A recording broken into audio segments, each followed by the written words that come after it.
Hello, I am Minecraft Phenom 08 and welcome to the 22nd episode of my second 1 billion iron ingot challenge. In today's episode, I am going to build a system that can automatically make 5 different things for me, and those 5 things are cobblestone, stone, glass, flint, and plastic. Now, all of these things are, except for flint, I guess, are things that I will be using a lot of in the future of the series, so it's good to have pretty much infinite sources of all of them. Now, one of the things I have struggled with recently is plastic production, so I've decided to automate that. That is going to be one of the more complicated things to do today, but the rest of it should actually be pretty easy. So what I'm going to do is I'm going to use this gold building right here. I'm going to use the basement to automatically produce all of this stuff. So let's get started. Up above, I actually have flex duct. That's what I'm using up here. So I might want to use flex duct down here. But for right now, I'm not going to worry about that. The first thing I'm going to do is I'm going to put down 5 black hole units, and these will basically be able to hold the end products of all of my automated systems. So let's go ahead and do that. I'm not exactly sure how I want to put those down, but you know, that'll work fine. Next thing is I'm going to do storage buses on these guys. I'm not going to configure these yet, and I'm not going to hook them up to the applied energistic system by dropping a cable down. I will do that at the very end. But let's get started. So the first one is cobblestone, and that one's actually really easy. Literally all I have to do is drop this cobblestone generator, and it will output cobblestone to all of its sides automatically, and the only side that can actually accept the cobblestone is the black hole unit. So boom, we have cobblestone. That was really easy. So the next thing is I want to automatically make stone. That is also pretty easy. I need another cobblestone generator here, and then I need a furnace, and that is all I will need for that. So I need to input from the left, output to the right, and I need to get this thing power. Let's go ahead and do that right now, because a lot of my machines from here on out are going to need power, so we might as well get that going. So I think what we're going to do is I'm going to come up like this with my conduit here. Let's set this to be output. Sorry. And then we can just run this over and down. And down, I said. And then that should have power. So that should get going. Let's go ahead and cover this up. I guess I don't really need to do the corner back there. The next thing is glass, and this system is a little bit more complicated because to make glass, let's go over the recipe real fast. We're going to start with cobblestone. So to make glass, you smelt sand, but to make sand, you pulverize. There are lots of things you can pulverize, but you pulverize for the primary output gravel. And when you are pulverizing gravel, you actually get sand and flint. So that's where we're going to get our flint from, and then our gravel comes from pulverizing cobblestone. So we need the last step. We kind of have to build this in reverse, to be honest. So actually, I'm going to move some of these. I'm going to move these for right now, because I'm not exactly sure how I want to set those up. But the last step here is going to be a furnace. Whoops. Okay, so let's set up the furnace here. It will be output to the right. The second to last step, let's go ahead and do input from the left. We will need a pulverizer. And let me double check on the actual sand production here. When we pulverize the gravel, do we get secondary output? Yeah, we get the flint. So okay, so we'll be input, I think from the back is a good way to do this, and then output to the right, but it needs to be only the primary output, because the secondary output needs to be to the top. Yeah, that'll work. So what I can do is I can actually do a storage bus right here, and this can be for the gravel. Gravel can be right here, and then we can just have an item duct that will ferry the flint from the top of the pulverizer to the black hole unit. So that should work out fine. Okay, so we should have stone in here, so let's go ahead and set that to set that up, I guess. So, okay, so we have a pulverizer and a redstone furnace. Next, I need another pulverizer here. This pulverizer will be input from the left and output to the back. With a secondary, actually, no, I need to change this. Let's rotate this around. Because pulverizing gravel or pulverizing cobblestone has a secondary output, and the secondary output is sand. So we can actually send that secondary output.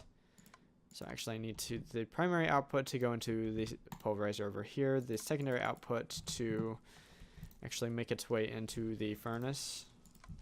Yes. And we can do that with an impulse item duct.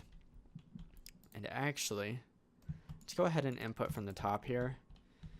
And we can do that by putting down this cobble gen. We need to separate that. And it looks like nothing got in here, so that's good. We are getting our cobblestone in here, so that's good.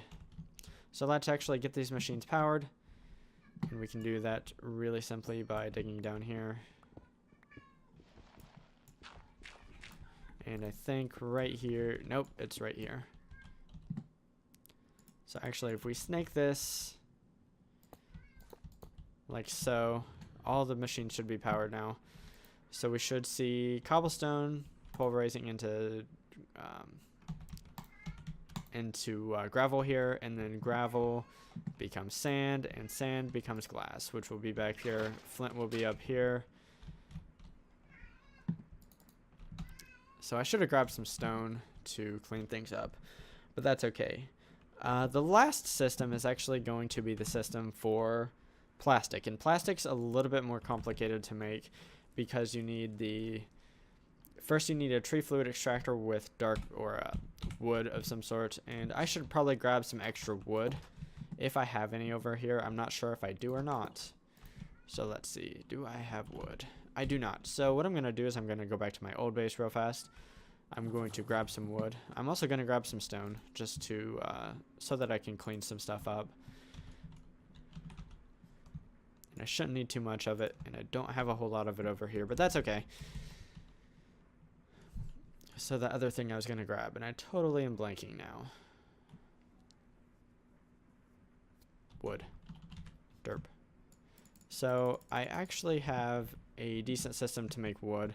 What I've been doing is I've been using my phytogenic isolator. I threw in a augment that allows me to grow saplings, and then I just put in phytogrow of some sort. It can be fluxed phytogrow, or it can be rich phytogrow, or regular phytogrow, and then I get wood, and that comes out up here. So that's a really easy, nice system to get some wood. Okay, so now that I have the wood, now that I have some stone, let's get building this thing. So once again, I'm going to build this kind of in reverse. That way the end product ends up where I need it to end up. But first, let me do a little bit of housekeeping right here. Okay, so I think I'm going to go ahead and put this last black hole unit here. Let's go ahead and put the storage bus on top. Let's see, do I have any sand in here? Or glass? I do. Awesome. So now we can set that to plus 1000 for glass. And then this one should have some flint. It does. Configure that, plus 1000. Cool. Okay, so this last one will be for plastic. The last step of making plastic is furnace. So let's set that up. Output to the right, input from the left. The second to last step is the factorizer, and that is where we take the tiny dry rubber and make it into the larger rubber balls. So we need this to be input from the left, output to the right, and we do need this to be auto input enabled because the next machine, which is the latex processing unit, it cannot actually auto output itself, except it might be able to with an upgrade. So I'm actually going to change this. I'm going to auto input from the back here. And then my latex processing unit will be here.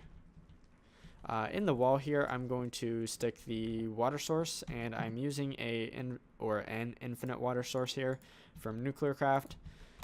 It's really pretty nice, so that should automatically output into this latex processing unit. So we can go ahead and cover that up. And then we should be able to input power from the bottom here.